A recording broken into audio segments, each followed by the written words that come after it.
Hello my dear friends, you're in the Military Summary channel, and today we will discuss the situation in Ukraine on the 6th of May of 2024. Today we have a lot of very interesting updates, so let's start. And most important and the most interesting updates are coming from the United States of America, because as I understand, they're exactly the country who started the day, and after their statements of officials, everything started crumbling. The USA will have to send troops to Ukraine, the leader of the Democrats in the House of Representatives. According to Jeffries, this scenario will have a high probability if the Ukrainian front falls. So those were the statements of the United States officials. Right after that, the Ministry of Defense of Russian Federation made their own statement, but their own statement wasn't about the troops or something like this.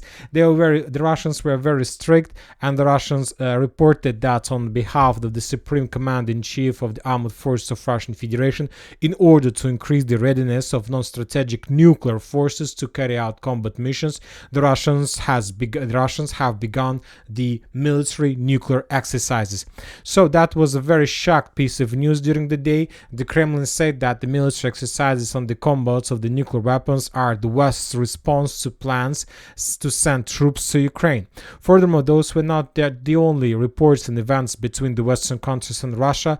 During the day, we got a report that Russia has threatened strike against Britain in the event of British missile attacks on Russian territory. Today, the ambassadors of Britain and France were summoned to Russian Foreign Ministry.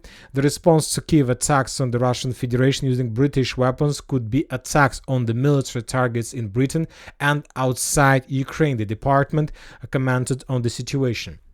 So, few important things for you to understand why everybody start talking like this, why everybody start behaving like this. And you need to understand that it's not like just about Ukraine. Tomorrow is a very important day. The 7th of May is a very important day because tomorrow is the day when Putin will start his new term. If you remember, a few months ago, on the 31st of March, there were president elections in Russia, but Putin, his term as a president of a previous term will be ended just tomorrow, just today on the 6th of May, or tomorrow on the 7th of May, and tomorrow his next term is going to start. So that's why tomorrow is going to be inauguration of the president, very important day to Putin, and most likely and obviously we understand that Ukrainians of course will try to use this date with the purpose not just to destroy another ammo depot or warehouse.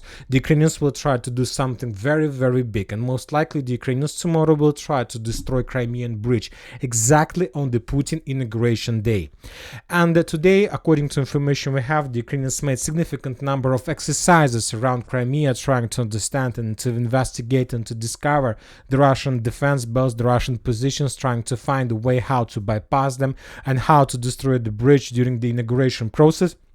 And now this is the connection why the Russians start threatening the United Kingdom, because the Ukrainians don't have their own weapon, their own, things how to destroy Crimean Bridge or how to damage Russia at all. And the only possible way the Ukrainians have is to use Storm Shadow missiles of United Kingdom to destroy Crimean Bridge. So that's why Russians reported that if United Kingdom continues giving Ukrainians permissions to attack Russian territory, that means that United Kingdom personally attack Crimea during the Putin inauguration. That means that the Russians will be able to do something in response. So this is the main situation. So tomorrow, 7th of May, is going to be a very interesting day. The Russians will be very ready. They will try to be as ready as possible because they need to, prevent anything from anything. And today we got additional updates from Crimea of how the Russians were hunting and destroying the Ukrainian Navy drones. The Russians were using helicopters for those purposes, and as you can see, the thing is that Ukrainian drones were operating right in front of Crimean shore, so which confirms that the situation is not so good when talking about the Russian fleet. The Russian fleet is not around Crimea. The Russian fleet is somewhere very far from Crimea, maybe in the vicinity of Novorossiysk, but the Ukrainians completely dominating, at least in the western part of Crimea, and today they were trying to hunt another Russian ship, or just to discover the ways and approaches that the Russians are going to use during the next few days. Now let's return back a little bit to political events, because after the Russians stated about the nuclear exercises, the Western countries, the Western allies of United States of America start falling back. The first one was the Poland, because they stated Poland is not preparing and will not send troops to Ukraine. Polish Ministry of Defense. Yes, Poland will do anything they can to send Ukrainians back to Russia, those who should serve in Ukrainian army, in Ukraine, who is going to serve in Ukrainian army, but not going to send their own forces. The same story we got, the same report we got from Italy. Italy does not send weapons to Ukraine to destroy Russian territory. The Italian ambassador was not summoned to the Russia foreign ministry, but it's better to be on the safe side. So that was the statements. We see that countries are starting falling back. I haven't seen any report from Scholz whether he told anything about that, said anything about that or not. Currently it's very difficult, but even Emmanuel Macron, the president of France, right after the, let's say, meeting in the Russian embassy, stated that Paris did not send soldiers of the Foreign Legion to Ukraine, and most likely France will do anything they can to withdraw their soldiers back to the Europe. So as you can see, most of the countries decided that it's better not to play with the Russians, but we'll see what is going to be next, because nobody asked United States of America to send forces and to tell anything about forces. But now the Russians have very good possibilities to break through the Ukrainian defense belt and to take a look what are the next steps of the United States of America. Obviously, the United States of America will act. We'll see just how. Now let's move to the situation on the ground, because we have also lots of very interesting updates and details. And first we're going to talk about Avdiivka direction, where the Russians continue offensive and continue, let's say, cracking the defense belt of the armed forces of Ukraine. First, let's talk about Krasnogorovka. After the Russians established complete control over the southern part, the Russians decided to slow a little bit down. Now they are mainly concentrated on the pummeling and destroying the Ukrainian fortifications in the western and the central and the eastern part of Krasnogorovka. We got additional videos of how the Russians were pummeling the territory of under control armed forces of Ukraine, but without any attempts to attack the Ukrainians on the ground, just the bombings and artillery strikes.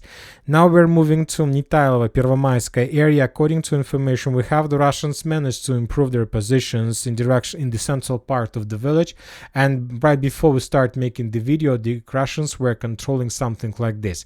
Obviously significant progress, and most likely Nitailova is going to fall during the next few days. From the other side, we got additional reports that the Russians continue improving their positions in direction of Yasnobrodovka along these three lines, and the main purpose of this attack is to get as close as possible to the village by the name of Yasnobrodovka. Furthermore, we got additional reports from this area. Russians reported that they completely cleared the village by the name of Solovyova. We have colored the territory a long time ago because we had the videos of flags and different reports. The Russians continue improving their positions in the fields, getting closer and closer and pushing the Ukrainians closer and closer to Karlovka Water Reservoir. But when talking about the movements and so on, the Russians, it looks like they decided to slow down a little bit because they have a lot of things to do on other front lines. Yes, maybe the Russians managed to answer the town by the name of Novopokrovska, but for now we haven't received even a single geolocation of that. Now let's move a little bit to the north, to the line Kalinova-Novoalexandrovka, the next defense belt of the armed forces of Ukraine.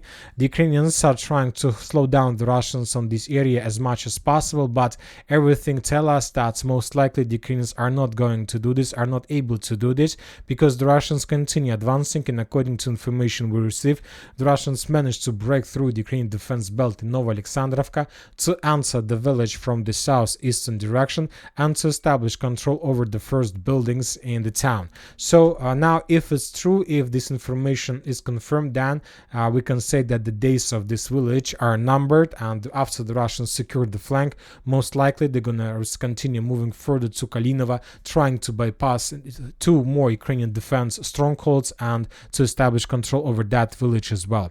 The Russians are pushing the Ukrainians, and the most important that Ukrainians, under very fast Russian progress, are forced to move their artillery forces further and further to the west, which also leads to very good things for the Russians. I'm talking about the reduce of number of more artillery strikes on the capital of DPR, Donetsk.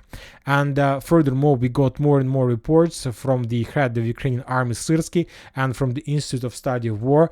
Both of them confirms that the next target of the Russians is to establish complete control over the town by the name of Kurakhova and to get as close as possible to the town by the name of Pokrovsk. Currently, we can't tell for sure whether those updates are really Russian main progress or not, but why not? But if you ask my opinion, I don't think the Russian further progress to the west, because in this case the Russians will have lots of risks. Only if the Russians 100% sure that Ukrainians can't show any resistance, this, let's say, road has, let's say, some meaning. But if the Ukrainians have more or less defense or more or less powerful artillery or some fresh reinforcement or reserves, this attack may also, let's say, appear to some disasters. So that's why the Russians need to be very carefully if they're planning to move further to the west. From my understanding, it's better for the Russians to move to the north in direction of Konstantinovka and to collapse the Ukrainian positions in New York and Toretsk and this agglomeration. Now we are moving further to Bakhmut-Artyomovsk direction, where the Russians continue their offensive operation. Yet we haven't received any geolocations confirming the Russian progress or Russian enter and the Russian control in the eastern part of Chasiv Yar. There are still artillery clashes. The Russians continue bombing and clearing the area, but once again without any progress on the ground. Just the bombings, just artillery rounds, just aviations and so on. And as I understand, most of the reports that the Russians, let's say, published before when talking about Russian different sources were just speculations. Currently, there are no Russians inside of the eastern part. Maybe tomorrow in the morning everything will be changed, but for now this is the current situation. Very interesting details are coming from Klishchevka, Andreevka, Kurdyumovka, Zelenopolye, Azaryanovka direction. Very interesting updates. The Russians launched artillery preparation along the Seversky Donetsk-Donbass canal. The Russians start bombing this area heavily, and not just like few or single artillery strikes. The Russians start reducing this area till ruins, trying to destroy the Ukrainian positions, Ukrainian fortifications, and most likely the Russians are about to launch another offensive operation with the purpose to cross Seversky Donetsk-Donbass canal to capture some strongholds and to encircle the Ukrainians who are currently located in the village by the name of Klishchevka. So due to the numbers of strikes, most likely the Russians are planning to do something like this to establish complete control over this territory. This will allow the Russians to create a half encirclement or semi-encirclement of Ukrainians in Klishchevka.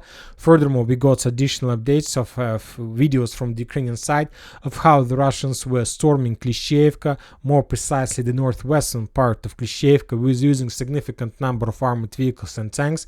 And once again, the Russians used turtle tank for that offensive. This video was published by the Ukrainians, so that's why we don't know for sure how exactly that operation ended, but most likely the Russians managed to improve their positions. If we return back on map, the Russians were attacking something like this. They were moving this way, and the main Russian purpose was to establish control over this rich network of fortifications. So the Russians were planning to capture this territory. And of course, we understand if the Russians are able to do this, then the Ukrainians who are currently located in Klishchevka would be forced to fall back. But we see activity in the vicinity of Azaryanovka, Kurdyumovka, where the Russians also intensify their activity and increase their pressure. We see the Russians' attempts to attack Klishchevka from the northwest. So from this perspective, we understand the main Russian goal, and the main Russian goal is to encircle the, let's say, forces of 28th Mechanized Brigade, of 22nd Mechanized Brigade, and 92nd Mechanized Brigade, who are operating on this area. Now we are moving further. We are moving to Sever's direction. We have additional updates. After a very long operational pause, the Russians renewed their activity along the Vyimka, along the railways between Berestova and Vyimka. We got significant number of videos of how and geolocations of how the Russians were bombing and attacking the Ukrainian strongholds and fortifications. And all these strikes also looks like another artillery preparation before the ground operation. But as you can see, the situation, the area is very difficult for the Russians because the railways are located on the hill, and we see a very rich network of fortifications on the base of that hill, which obviously is going to be very difficult for the Russians to bypass. But the Russians are ready for anything, because now we see that the Ukrainians almost show no resistance to any Russian offensive.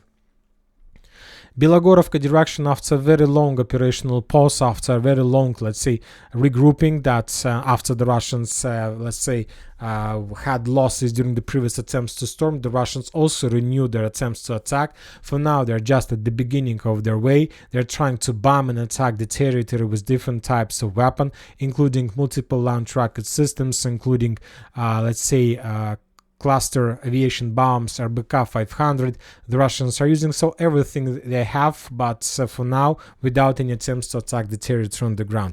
On this video, for example, we can see now the use of RBK 500 on the Ukrainian positions that were located and are located on the hill. So, but for now, no changes on the ground.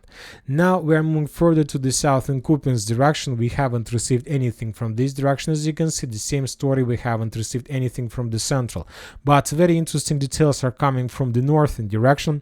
If you remember, during the previous days, the Russians managed to improve their positions right in front of the village by the name of Stelmakhovka. So the Russians captured the final tree line right in front of the city, of the village, and starting of today, we start receiving significant number of geolocations and videos of how the Russians were bombing and attacking the village itself, so trying to suppress and to destroy the Ukrainian positions. Currently, we can't tell for sure whether the Russians are planning to start an offensive, another offensive on this direction, or it's just like attempts to force the Ukrainians to think that the Russians are going to move this way.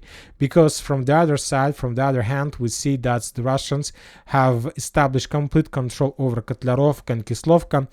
Yesterday we talked that the Russians captured Kotlarovka, but just today the Ministry of Defense of Russian Federation confirmed that information completely. But when talking about Kislovka, this morning we just got reports that Ukrainians abandoned their positions. We got those reports from different mappers, including Deep State.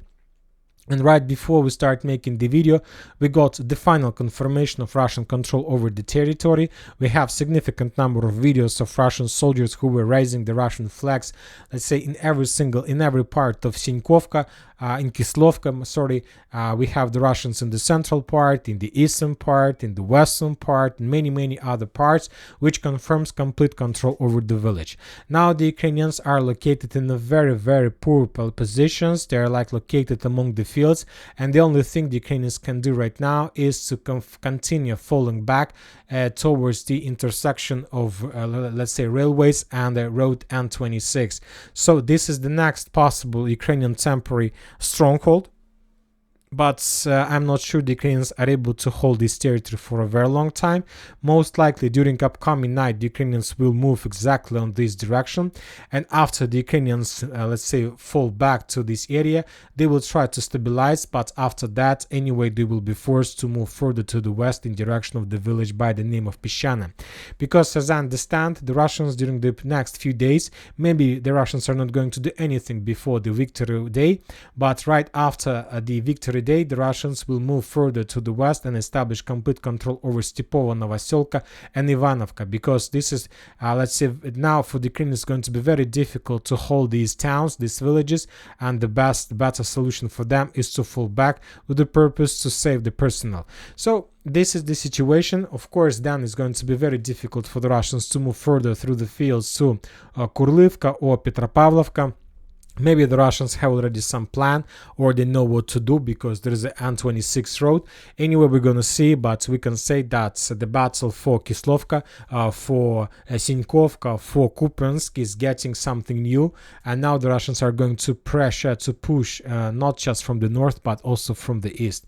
Kharkiv direction, we got also additional very interesting updates. As you can see, the Russians continue hunting the Ukrainian forces all over the entire borderlands. A few more temporary positions were discovered by the Russians and destroyed by FAB 105,000 and FAB 500. The Ukrainians suffer significant losses. They have almost no air defense because most of their air defense positions and systems have been destroyed by the Russians for the previous since the beginning of this year. Maybe 5 or up to 10 air defense systems were destroyed as a result of Russian missile strikes and Iskander strikes. Another important thing is that Ukrainians, for some reason, made one biggest mistake. If you remember, a few months ago, the Ukrainians attacked Belgorod, trying to establish control of Kozinka, Grayvoron, and then the Ukrainians start bombing Belgorod using the Czech Republic multiple launch rocket systems Vampires. We remember those days. And during those days, the Ukrainians made the biggest mistake. They lost almost every single Vampire multiple launch rocket systems, and now the Ukrainians also suffer significant problems, not just along the border, but with artillery, with howitzers, with Patriot systems, with S-300 systems. So basically they have nothing on this direction, just manpower, infantry to slow down the Russians' attacks, and we understand that's highly unlikely they're able to do this.